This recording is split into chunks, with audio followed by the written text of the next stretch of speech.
Hey, I am Bob Cooney. I want to thank everybody for joining today for really what I hope and I think is going to be a really engaging discussion around augmented reality. There's been a lot of talk about virtual reality, augmented reality, mixed reality, all these realities.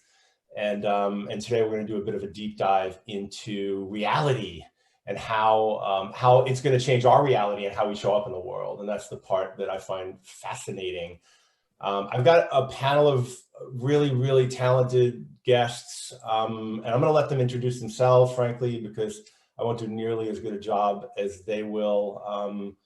Vivian, why don't we start with you? Want to tell us who you are, why you're here? Sure. Hi, everyone. I'm Vivian Chen. I'm the Chief Channel Officer and Head of North America Sales for Nextech AR. And I have been involved in AR, VR since 2014. I'm, 20 years in technology, but I got inspired and got the bug in 2014 when I started the Simon Fraser University's Innovation Initiative. And I was connected to some of the most incredible researchers and technologists across my province in the AR VR space. And I'm also a failed entrepreneur. I had an AR VR startup that had been impacted by COVID, but now I'm with Nextech, and we've got a pretty incredible platform of augmented reality solutions for e-commerce, learning, and industry and events. Excited to share different examples of what we do and where the world is going, because it's AR's time right now. You know what I love about the startup and entrepreneur culture now is that failure has become a badge of success, really, right? I mean, a lot of investors won't invest in you unless you've had a failed startup, because we learn so much more from our failures than we do our successes. So I love that. Thanks for sharing. Mark, how you doing? What's going on? You do all kinds of stuff, and the Tesla Science Center is fascinating. What's happening? I'm a serial entrepreneur, and in addition to my company, I head up two organizations here in New York. One is the Business Incubator Association of New York State. We're a trade association of a little over 100, actually now 110 business incubators around New York State and accelerators. They house about 3,000 startups, and many of those startups are in mixed reality. And I head up the Tesla Science Center, which has been a passion project of mine. But we saved Nikola Tesla, the famed inventor's last standing lab, which is located here in New York. And we're turning it into a museum, a science center, and a innovation/business accelerator, which that's still fluid, and it's under advisement of what we're planning to do there. But what we are planning to do is promote and utilize cutting edge technologies in the mixed reality space, partly because it's Science Center 2.0, but partly because we were saved by the world. 33,000 donors from 108 countries in all 50 states of the United States donated to save the property. And not all of them are going to get there right away. And so when we roll out a program, it's got to be in mixed reality, and everybody's got to have an opportunity to partake in it. Yeah, that's amazing. And at the end, we'll circle back and let people know if they want to get involved, how they might be able to do that. Oded, why are you here? That's a good question. Well, frankly, I have several hats. And I want, first of all, say my name is Oded Ashiv. I can say I'm the managing partner of Build Ventures, which is a prop tech construction tech fund, and also the CEO of Investination, which is a crowdfunding platform which not right now, Augmented, which we're already invested at. This is Ron. He'll talk about himself in a moment. It's an investment opportunity in our platform. So investination.com is where you can actually learn more about actual Augmented and opportunity there. Vivian said about being a failed entrepreneur. I'm a serial entrepreneur as well. I think I always say to people, I'm honored to have failed, because I have learned so much more from my failures and my success. I also, luckily for me, I also had a few successes. But listen, that's a badge of honor. And today I'm here, supporting Augmind, and we invested in Augmind because it's such an amazing technology, such an amazing team, people who actually execute and bring their vision and make it real. And I've been watching augmented reality, I don't know from when, so many years. I don't want to say how much. And I think they're going to make it happen. So I'm looking forward to have a exciting discussion. I'll hand it over back to you, Bob. Yeah, Ron, thanks, Oded. And Ron, tell us a little bit about Augmind and what you guys do. Thank you, Bob. Hi, everyone. Ron Curran. I'm co-founder of Augmind. Augmind is a technology startup based out of Tel Aviv, Israel. We've been around for about a couple of years or so, so far operating in several countries around the world. And our field is AR, VR, mixed reality technologies. And basically what we've been doing has been trying to reinvent the wheel in terms of content creation, 3D mobile performance content creation, especially for immersive technologies, so that we can bring that content to the next level, bring the future that everybody dreams about for us for today. Awesome.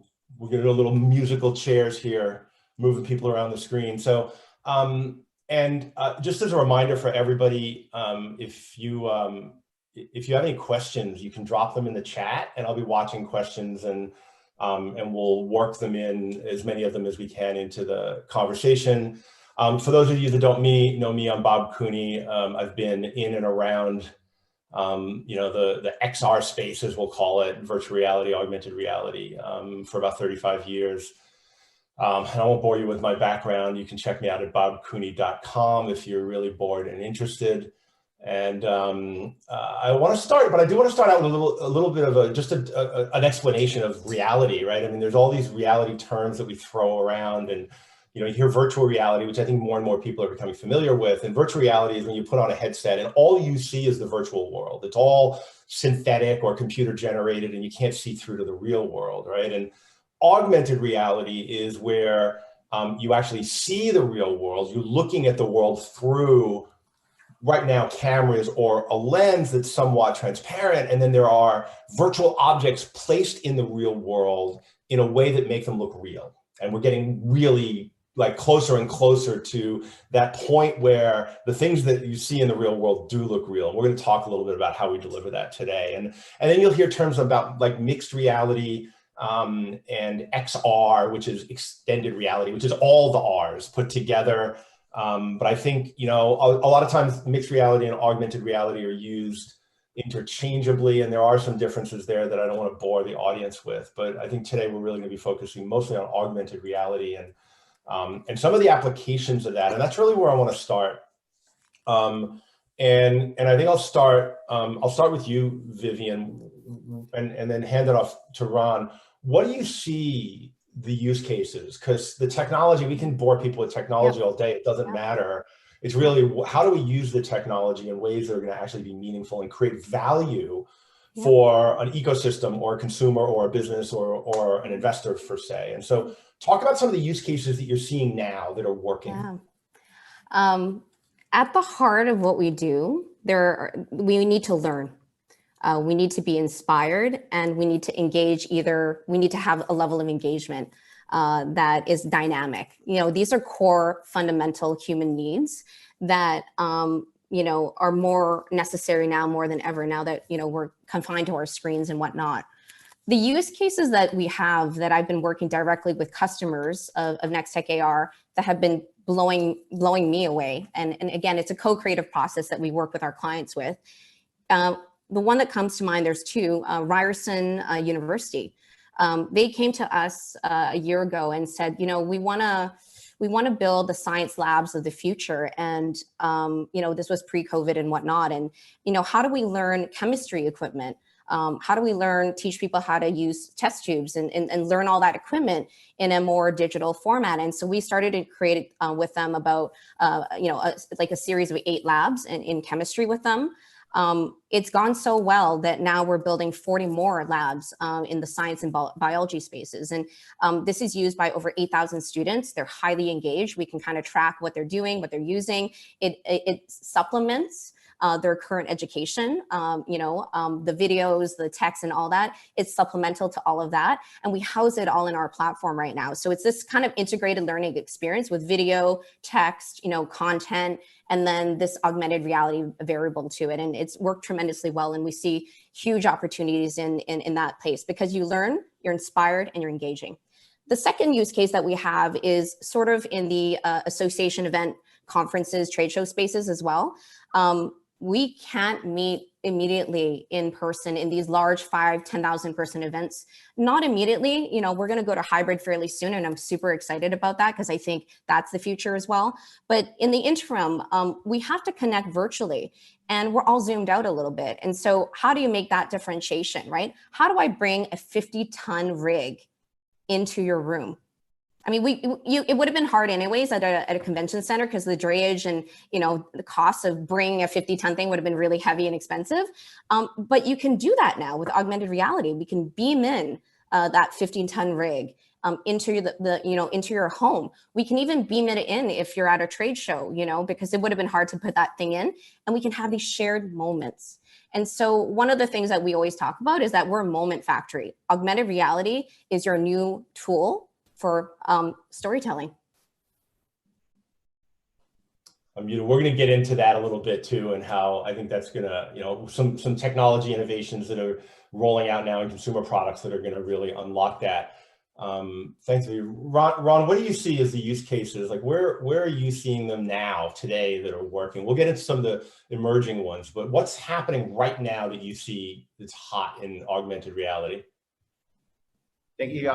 For starters, Vivian, I second that completely. I mean, from a higher level perspective, we look at different sectors of different industries that are implemented, augmented reality for brand awareness, for marketing.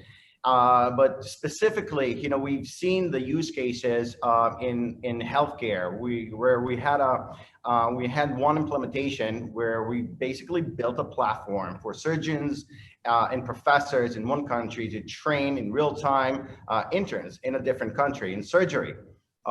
We've seen that in real estate. We've seen that in military training. We actually had, we can't name the countries, but several different government branches from different countries came to us and said, we need zero latency. We need to train in this and that in augmented reality and so forth. One interesting use case that we saw is in retail. COVID affected a lot of countries, a lot of people, a lot of stores. One interesting example is that we had a famous jewelry brand that came to us and said, our stores are closed. What are we going to do? We lose money. How do we bring our jewelry collection to people's home to try it and see and look what it feels like and then buy? Using what we have today, it was very difficult to do because, diamonds and different jewelry, it has to look real, it has to shine, it has to look perfect, and, ladies would like to try them on.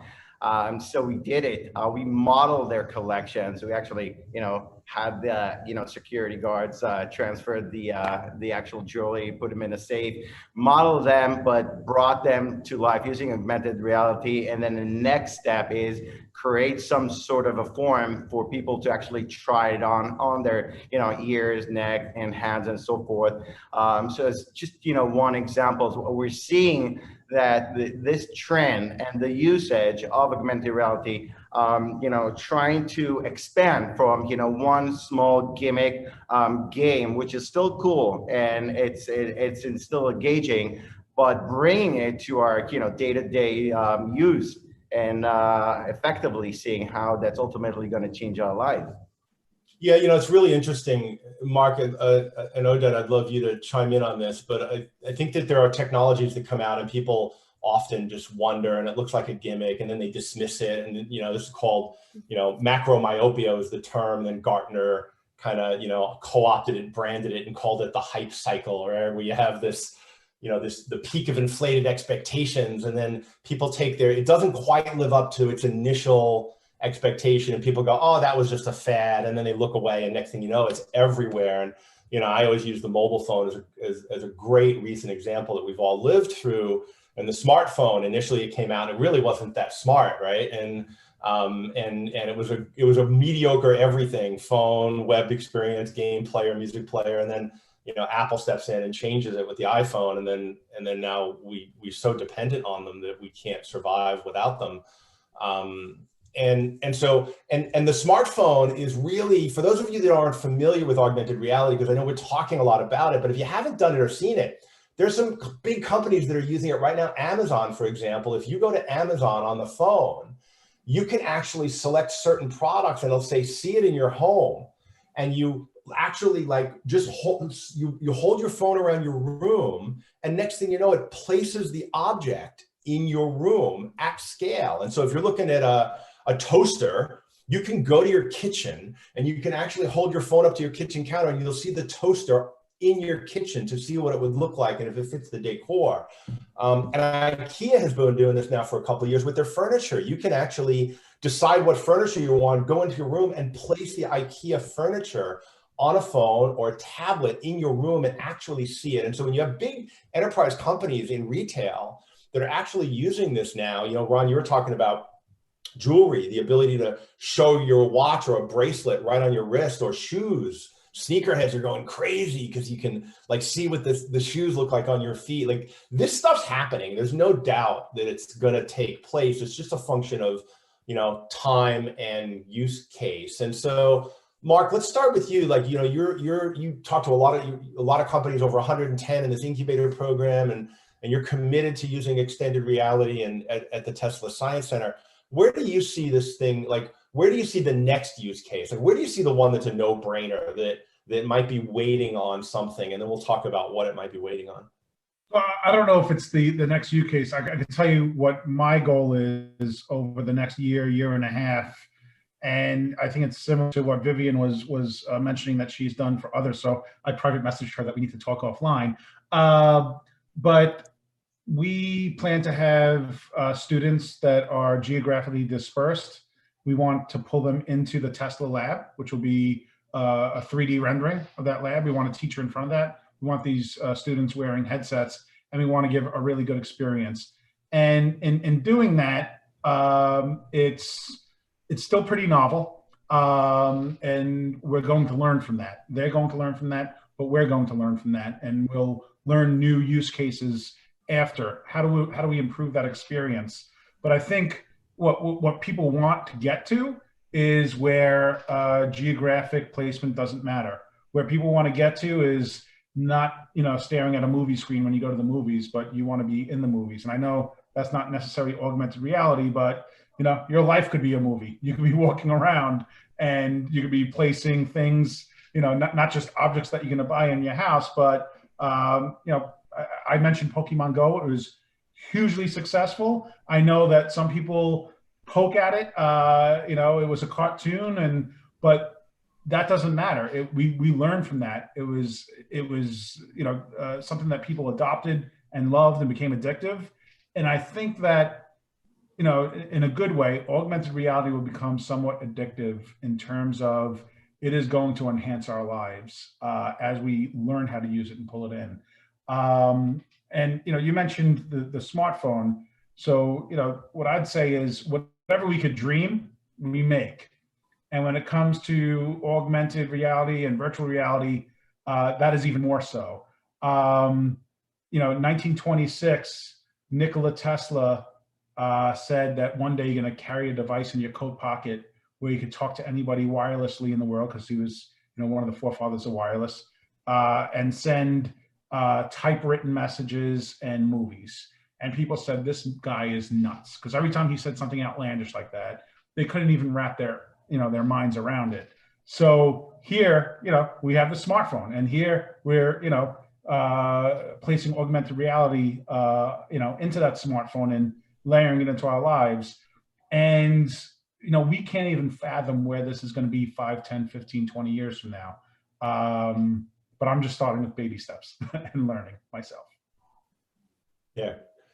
You know, Oda, and because somebody mentioned, I think Ron, you mentioned real estate, and I know you do a lot in tech around real estate and construction and stuff like that. How do you see AR kind of playing out now? Because that actually is, right? It's like the ability to visualize something that hasn't been built yet. Talking about visualizing the future, you know, augmented reality gives the normal person who's not Nikola Tesla to the ability to visualize something that doesn't exist yet. What are you seeing in construction and real estate these days around AR? Well, just before I answer that, I want to say to Mark, who you mentioned that you want to see your life as a movie. I can tell you that I already am in my movie of my life, because and this is a fascinating movie, and as a serial entrepreneur, and now, you know, working with other entrepreneurs and trying to make their vision come true, it's really an exciting journey. So back to your question. Listen. One of the reasons that we decided to invest in Augmind is, yes, there is a very clear view and understanding what play it can make in the prop tech, construction tech, real estate tech, whatever you want to call it. But the investment decision is we invest in companies where we're not going to wait for 5 years to see something happen. We invest in companies where we see something is actually happening, and the company is making money, first of all, and they have technology is right about to be ready to expand and be available to many, you know, different studios, and they're now utilizing that technology to cut down costs and production time, which is amazing.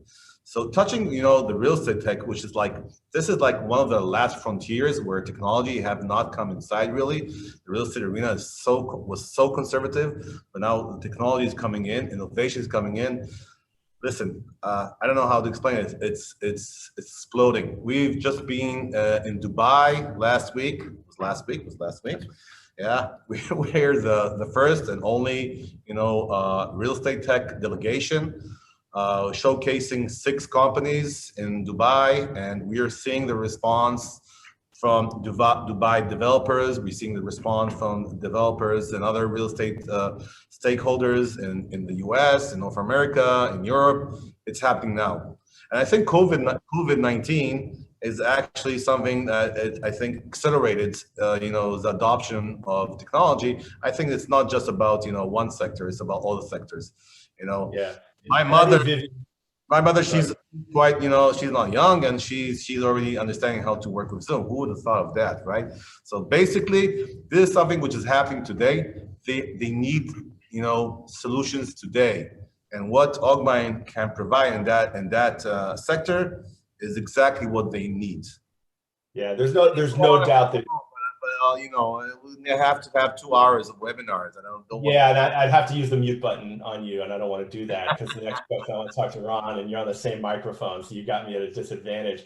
So, you know, the fact that COVID has accelerated the adoption of these technologies. There's not only these technologies, but a lot of technology, specifically in remote collaboration, where we can't. You've mentioned, and if virtual events, both of those markets have exploded, and so, you know, the timing on this stuff is really heating up. There's no doubt about that. Ron, let's talk a little bit about the technology without getting too deep into the technology, right? So what are the challenges that are holding augmented reality back, and how are you addressing those to enable it to accelerate? Because I think that's really, in my mind, the key question when I look at a company. You know, what's the problem? What's the solution? Let's just answer that really simply for the audience. Yes, thank you, Bob. So let's separate for a second, you know, hardware with software, right? So, you know, hardware you described earlier, you know, heat map displays, and the difference between AR and VR and what we do today with smartphones, you know, that's going. But content is king, and it's the same thing with immersive technologies. And so companies spend billions on the next platform. But again, you know, if you don't have something that's really cool, the next killer app or so, then who's going to use it, right? So again, content is an imperative aspect of everything that we're talking about. And some of the main challenges is in creating this particular content. This is, you know, we're talking about 3D content that's not easy to produce.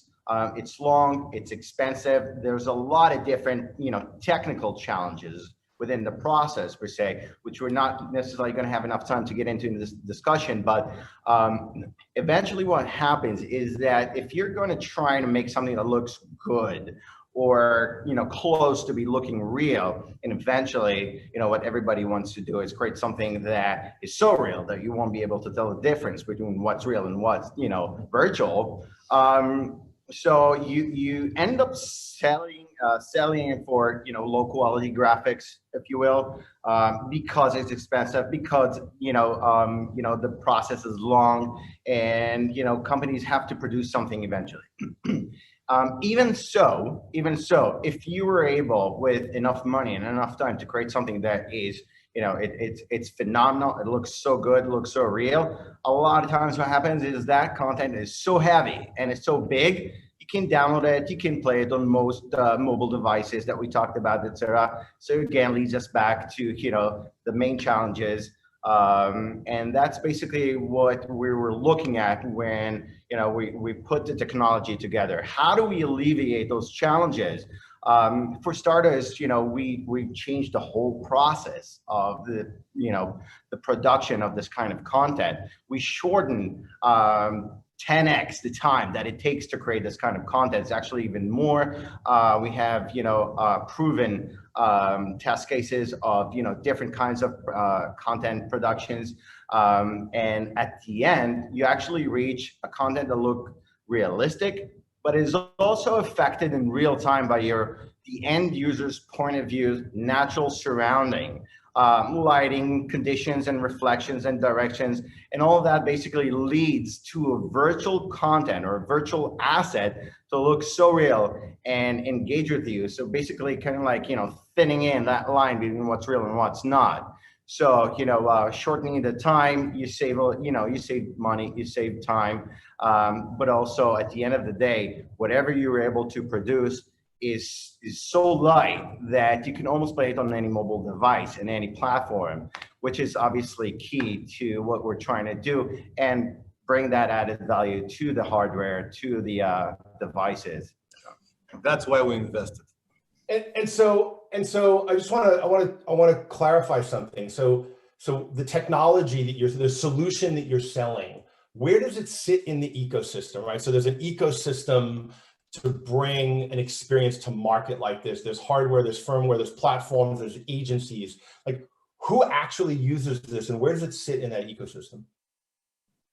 Thank you. So, you know, if we looked at the hardware, looked at the software, there's the devices that being manufactured, and then there's the customers of this, which are the industries, like we mentioned, real estate and retail, etc. And who actually creates this kind of content? Apps per se, you know, AR apps, VR games, etc.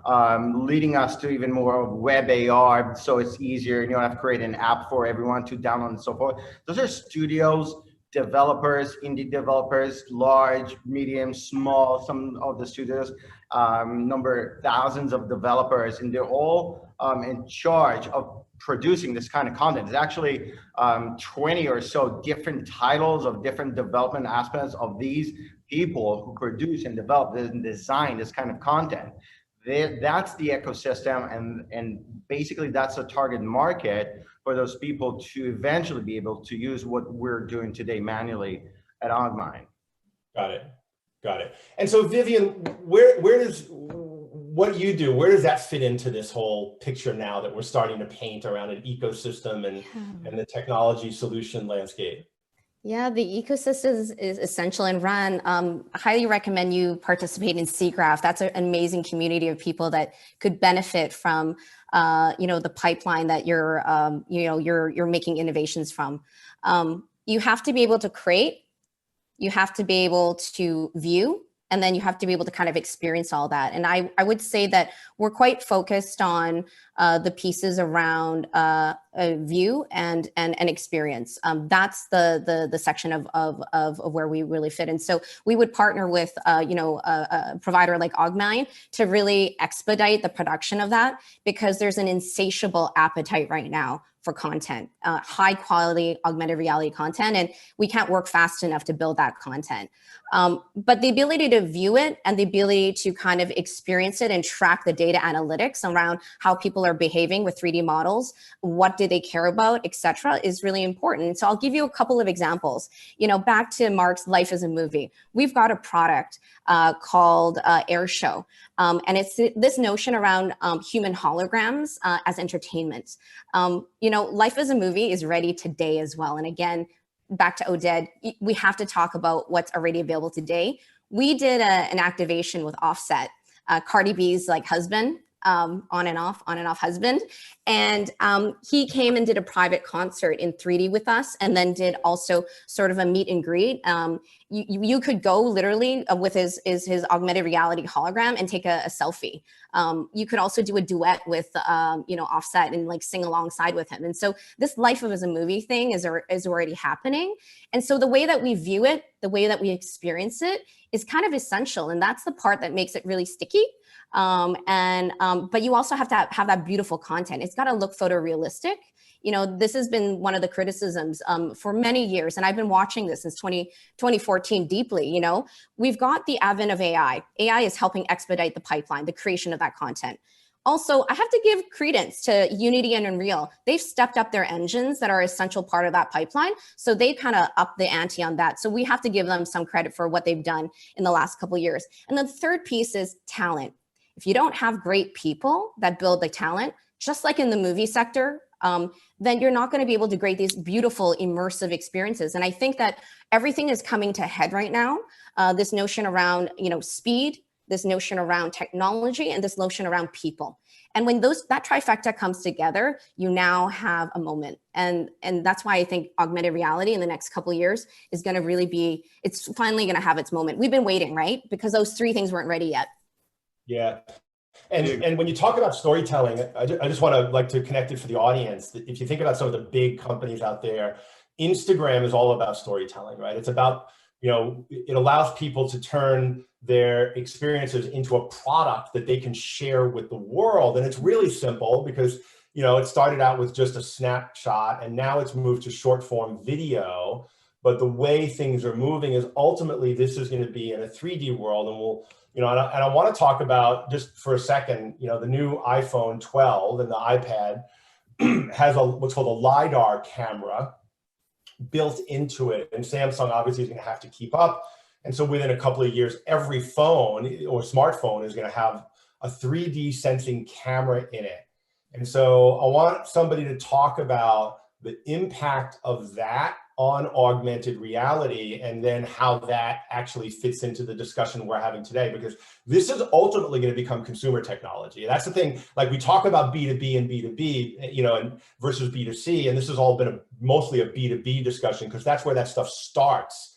But when I'm looking at an investment, right, and I'm looking at addressable market, Snapchat, people might not realize, is actually an augmented reality company that has a $70 billion market cap right now. And so how do you see the fact that we're going to be able to do 3D capture on our phones? I actually do it right now. How is that going to change the world, and how does your technology play into that opportunity? Who wants to grab that one?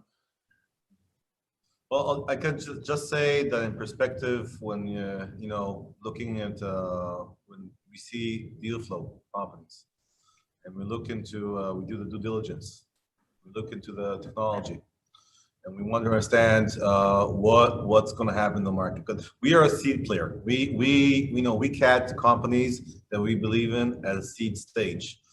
Now, I said before, but still, okay, seed, it can still take a lot of years till, it gets ready to be in the market and so forth. But we are looking at a more shorter version of time. And that is one of the reasons that we invested, because we understood that we are at the point where it's going to explode. It's going to reach to, like you said, iPhone 12, lighter. It's getting to the consumer, it's getting to the C. Once it gets to the C, okay, and that's one of the last, barriers of entrance to make this a more common, applications and so forth. So basically, that's what we saw when we, analyzed and, some of our company analysis is on our website, investination.com, and you can look at it, but we looked into every aspect to understand, is this something that's going to be far, far in the future, or is it something that we might see you said, Vivian, the next couple of years? I think you're right on the dot. I think that's what's going to happen. And we're gonna sit here and say, hopefully, God help, that we made a very good and wise choice and got in the right time at the C stage, but not something which is science fiction. It's not science fiction. It's around the corner. Right. Ron's coming out of his seat. Yeah. So your question, Bob, is actually super interesting, and I want to tie that to what Vivian said earlier, because I think that it is part of the process. Using artificial intelligence and machine learning is part of the process, and it's also what we use internally, because that essentially creates automation. And if we're looking at a very specific skill set of high-end people, designer, artists, and tech people, that automation basically helps in the process to make things better and faster and easier for everyone. Tie that, with the 3D modeling that you expressed earlier, Bob. It is part of the modeling process. So the whole production process combined of, the model itself, whether that being a person or, if I take this cup and I use my phone to create a 3D model out of it.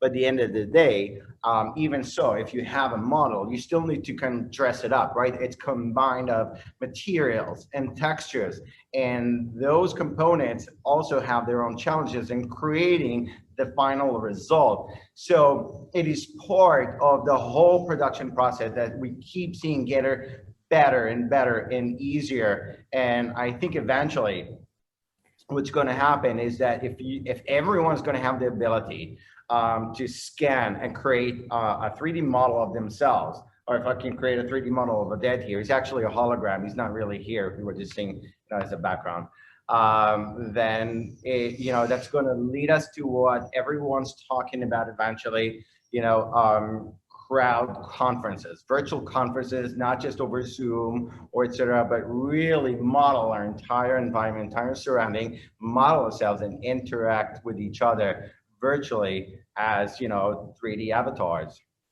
And I just want to, before you go, Vivian, just to connect with you for the audience that might not be so understanding of the tech and what we're talking about, to make it real for you, think about filters, okay? And how in Instagram, it was you take a photo and you would post it, and then you would take a photo and you would apply filters to it, and then you apply stickers to it, and now you can animate them. And so people get more and more sophisticated with what they want to do with their images as they tell the story of their lives. And to connect it back to what Mark was saying. And so this ability to capture something with your phone in 3D, but again, how real does it look? And then make it shine, make it really represent the product or the person or whatever it is you want to do is absolutely coming. There's no doubt about it that this is going to happen. And so I just want to make sure people see a real world today example of what we're going to be moving to with augmented reality. Sorry, Vivian, go. Yeah, I've talked to a number of developers about the new iPhone and the LiDAR technology, and I'll be very honest, it's got some ways to go. The occlusions are a little off, the pixelation is not there yet, and that's why you need pipelines like Augmented to make it photorealistic. And so you're going to have the kind of consumer-driven content that's it's okay, it's kind of fun. That's going to, over time, with the acceleration curve, going to be better. And so you're going to have, consumer created content, but then you also need that kind of high-end content. again, where I think the B2C play is in that whole workflow, right? We're creating these beautiful photorealistic, 3D models. We're able to view it very easily with our phones. Not many people use BlackBerry anymore. So pretty much everyone, the addressable market is anyone that has a smartphone. That is not an SE, right? That's like most of the world. And then being able to experience that. And so the B2C play is really around the experience, right? We're working with retailers right now. We work with Dell Computer to launch one of their new laptops. You can actually put your laptop and the augmented reality 3D laptop of Dell's laptop, open it, spin it around, look at some of the features, and I literally can compare my Mac, sorry, Dell, and compare it with the Dell computer next to me. Like, that's happening already. And we see that that's the B2C play, right? I just have to say something regarding the C play here, because basically, and it also connects to the storytelling. People want to sense a feel of connectivity. We're now in COVID, right? We're social distancing, almost no flights. We're in Zoom fever all the time, right? And we need this, something that will enable us some emotional, connectivity. And I think that is something that people earn. And this is part of the storytelling and make your life a movie. All this comes together if you have the ability to bring to life something that looks real, that you can relate to, you can connect. And I think that's one of the aspects for the C to come in. It has to be there. It has to have some kind of solution that'll make it feel that it is real. Like the diamonds run mentioned before. A woman wants to see how it looks at her, right? A person wants to walk inside an apartment and see how does the apartment look without being there, and see, okay, I can choose one light, another light, marble, reflection, all that. It's about, the emotional, connectivity with the sea. And I think that is something that we're hopefully going to see very soon. Yeah. So Mark, you talked about Pokemon Go. We actually have a question from Anand Bothra about,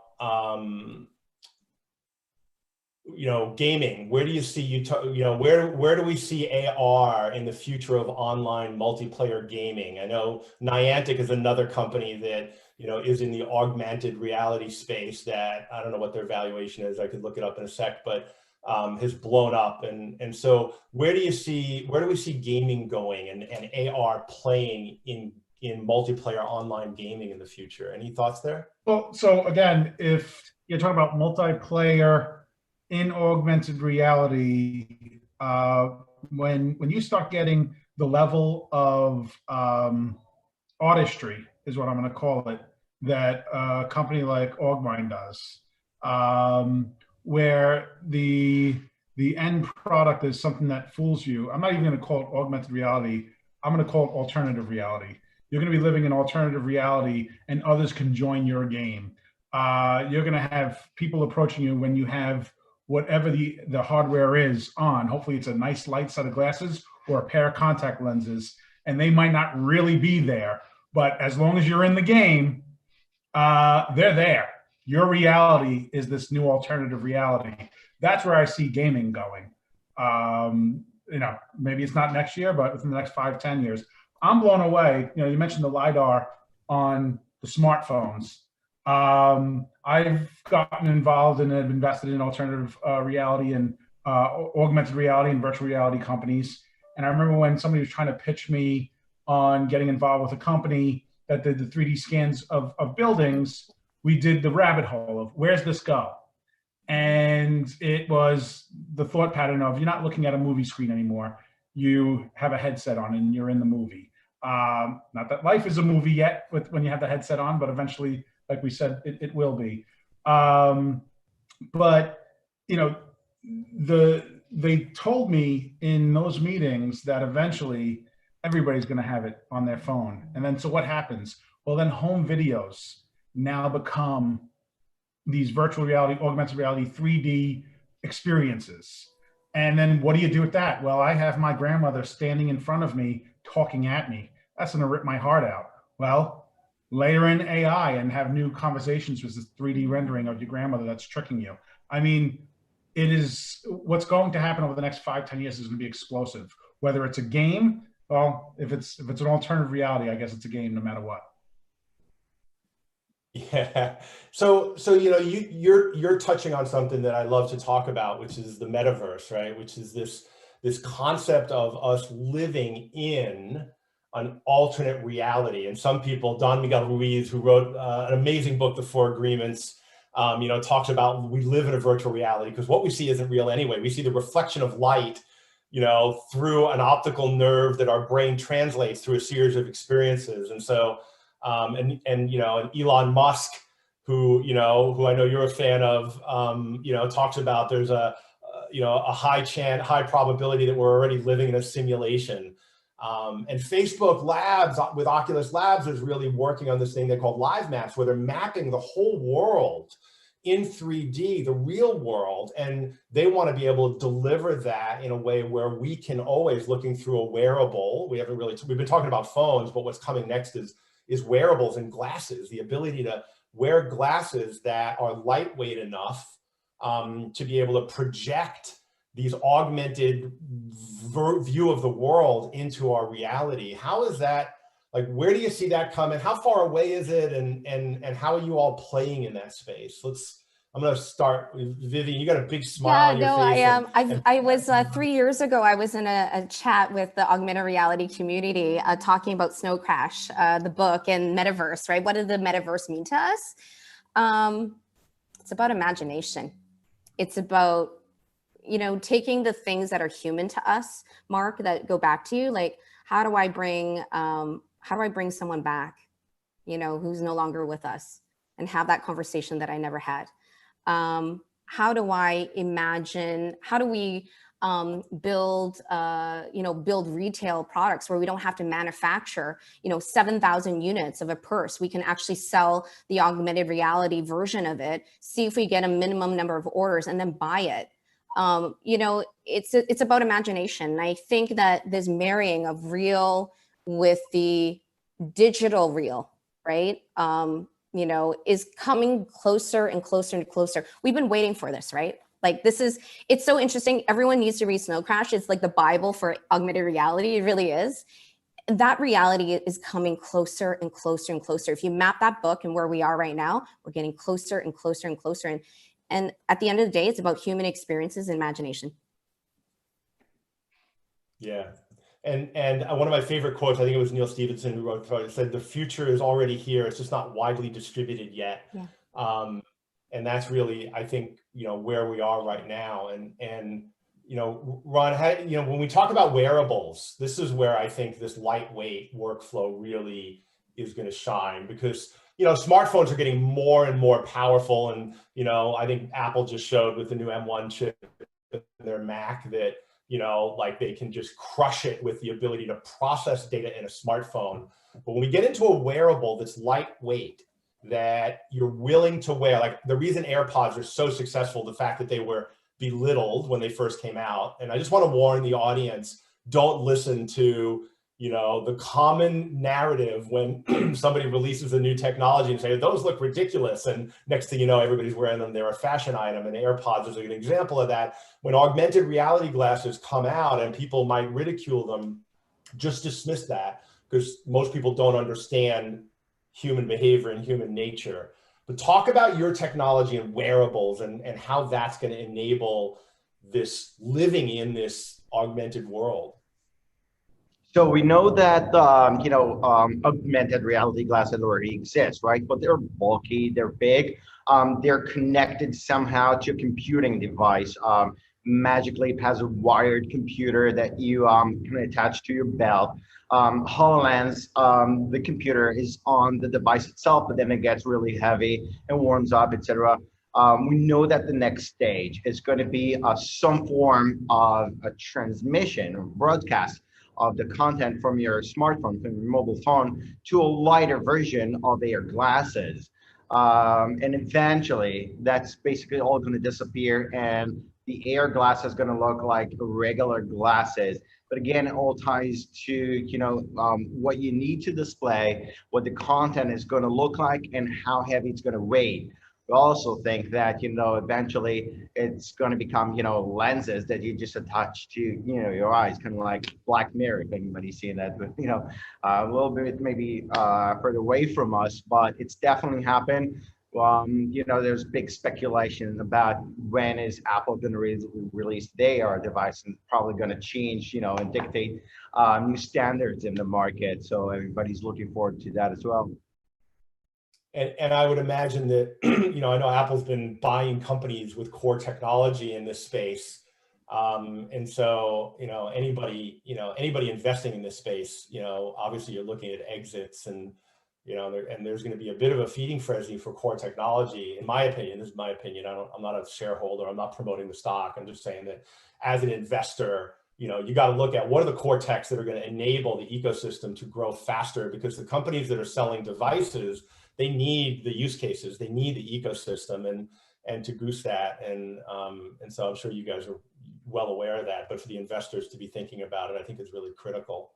So by the way, Molly just said she can't wait for contacts, and you've talked about that. Let's talk a little bit about timescale, because when you're investing, timescale is important, right? I mean, you've talked, Oded, you're a seed investor, but you look for things that are real now, right? And there's revenue now, and there's that market validation, right? When you look at different values. By the way, Snapchat, I just looked, still a private company, $4 billion valuation based on a round they did in 2019.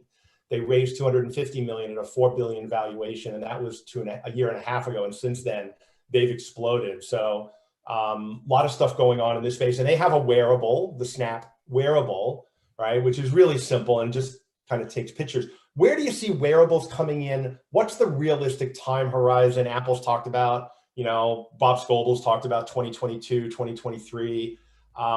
Where do you see the wearables happening? And what's the timeline for the big milestones that you guys are waiting for that are going to drive adoption of this technology? Vivian, you want to start with that one? And we'll Google already has an invite-only early adopter program for their glasses. Their next wave. They bought a company called Thalmic Labs. Now they've rebranded it as North. We have a feeling that that's their the thing that they're spinning out. I mean, we know Google Glasses didn't work, but we've learned a lot since then, right? We've learned how to make it lightweight. There doesn't have to be a blunky battery that's like weighing you down, right? And so it's coming. It's like imminent. People have, I have people on my team that have applied for the Google early adopter glasses. So Google, if you're listening, we'd like a pair. It's imminent. It's imminent. We know that Facebook bought Oculus, so they're obviously building some stuff as well too, right? So and Apple, Tim Cook said they're all in on augmented reality. So now, the biggest consumer technology companies are really pushing in this. My bet is that it's happening in 2021. Yeah. Wow. Yeah. I second that. Yeah. Mark, what do you think? Where you think a lot about the future, wearables and then what's, and obviously there'll be, by the way, I just want to also warn people, the first iPhone only sold 700,000 units. People look at virtual reality and the adoption curve on virtual reality, and I kind of feel like the first Oculus Quest was like the first iPhone. It was that consumer product that was easy to use, easy to onboard, clearly solved the use case. And they sold somewhere under 1 million headsets. And there are some people saying, oh, well, virtual reality is a fad. The first iPhone sold 700,000. They're expecting the iPhone 12 to sell 220 million units next year. And, that's what, 12 years on. And so it takes a little time for these things to take off. What do you see like the growth curve and the ramp curve, and what are the inflection points, and when are we going to have contact lenses? Right. Well, so I know that there are companies that have filed patents for contact lenses that the battery charges off of the saline in your eyes. So, I mean, that is definitely one of the first steps. Then you were mentioning Elon Musk before. What popped in my mind in the content we were talking to is Neuralink. Are you going to be tapping the optic nerve with Neuralink and utilizing software to put some alternative realities into your purview? That scares me, because with all technology, you got to worry about where it's going to go. You don't need 5 million people walking around in an alternative universe and then popping off.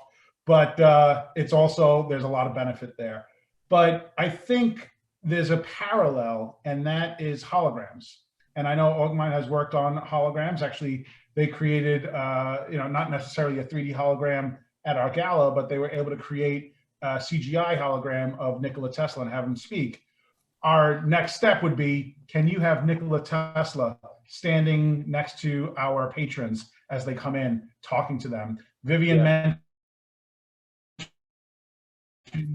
a booth at a convention. Why do I have to put staff at my booth? Why can't I just have a hologram there? A hologram that interacts with people. And I think that's a level of virtual reality that we could see in parallel to glasses and contacts, and then eventually some kind of. And I just want to jump on that one, because the big opportunity really near term for a lot of companies is avatars and photorealistic avatars. And a good friend of mine, Doug Griffin, worked for a company called Loom.ai, which made cartoon-like avatars using artificial intelligence to be able to present in, augmented reality, virtual reality. They just got bought by Roblox last week, undisclosed valuation.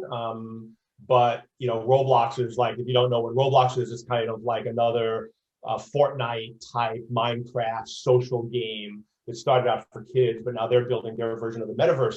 And so the ability to take, a 3D photo scan of myself and then fix it up, make it beautiful, give myself a haircut, which I'm desperately in need of, and then share that with the world, I think is going to be the next big explosion that we need for all B2B and B2C. If I go to a trade show, Vivian, I don't want to show up as a cartoon, right? Like business meetings, you need to, like, there's certain gravitas that comes with some of this stuff. And but so I love the idea of holograms. I have a prediction. 2021, you'll be able to make your own holograms, right? Like, we're getting to that stage, right? Where it's going to happen.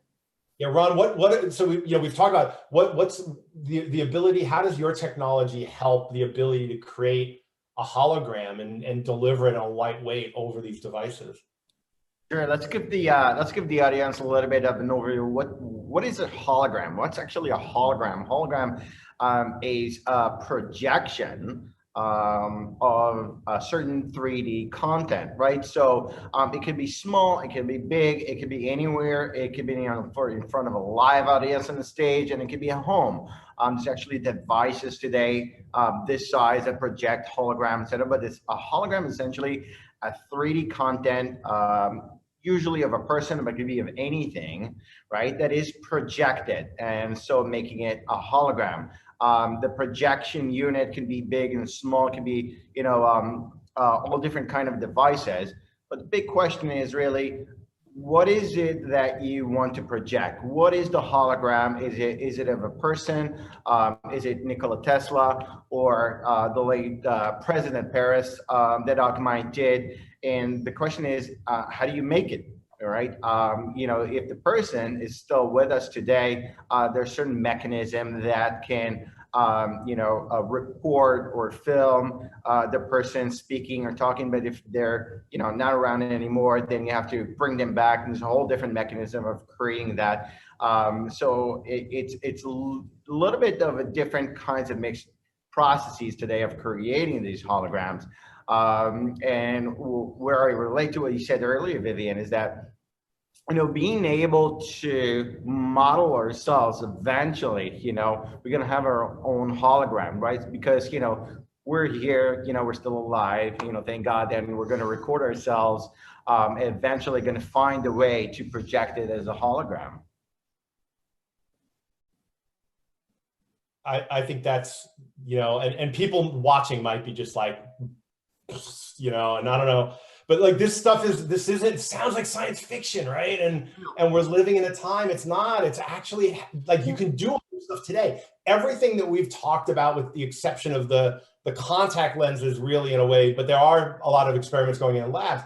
Actually, all this stuff is available today. I could demonstrate all of this if we had enough time. Yeah, amazing.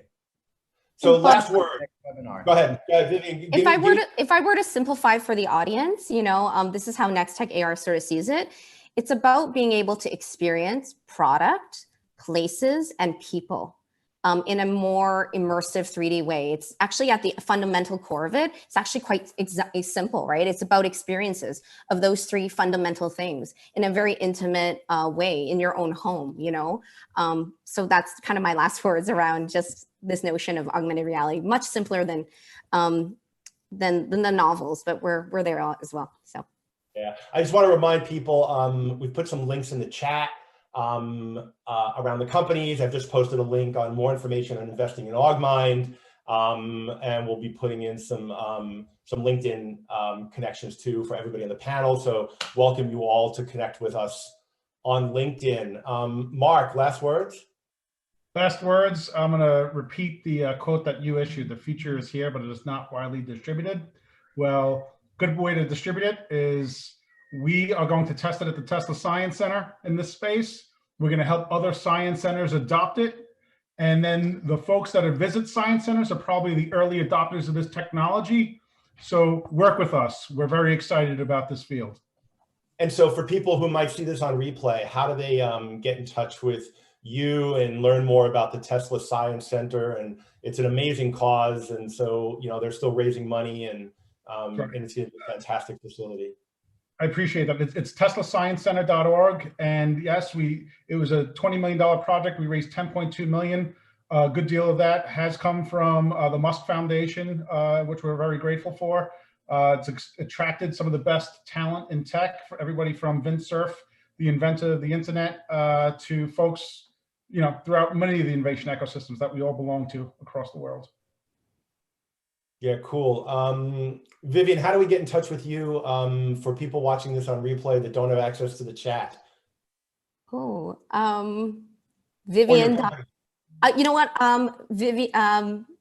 Vivian.chan@nextechar.com, I guess. I'll give you my email. Ron and Oded, both last words. And how do we learn more? Well, first of all, you can watch more and learn more about Augmind at investination.com, which actually features the most, hottest investment opportunities of tech companies are coming outside of Israel. It's a U.S. crowdfunding platform for accredited investors, so you can sign up over there and have a look and join the decision that we've made already. For Augmind, that's easy. Just log on to augmind.me, drop us an email, and we'll get back to you shortly. Last words, Ron, for you. What's the parting words of wisdom? So, our slogan is, if you can dream it, we can build it. Let's make amazing things happen together. Yeah, awesome. And I just want to thank you guys all. Really interesting, fascinating, kind of mind-blowing stuff. You wouldn't know it by listening to me, but I actually am a bit of a skeptic around some of this stuff, and have been for years. And I've been called the Gordon Ramsay of XR, because I tend to be a bit critical of concepts that are coming in that just aren't grounded in any kind of pragmatism or pragmatic reality. As an entrepreneur, it's like, where's the traction? Where's the business model? Where's the go-to-market strategy? And I think you guys are all, doing a really good job of being like realistic and pragmatic in building a future that for most people, they just can't still get their heads around. And so I've got links to all kinds of stuff. Just copy and paste those links into your desktop. Find out more. You can reach me at bobcooney.com. On my website. I'm all over LinkedIn. I want to thank everybody for tuning in. Have a wonderful holiday season. I know it's been a really difficult year for people, and I'm really looking forward to you guys bringing your technology forth so we can get off to Zoom and have better remote connections with each other. And I think that's coming hopefully in 2021. That's exciting. Amen for that. Thank you very much, everyone. Yeah, thanks a lot, and we'll see you in the metaverse. All right. Thank you.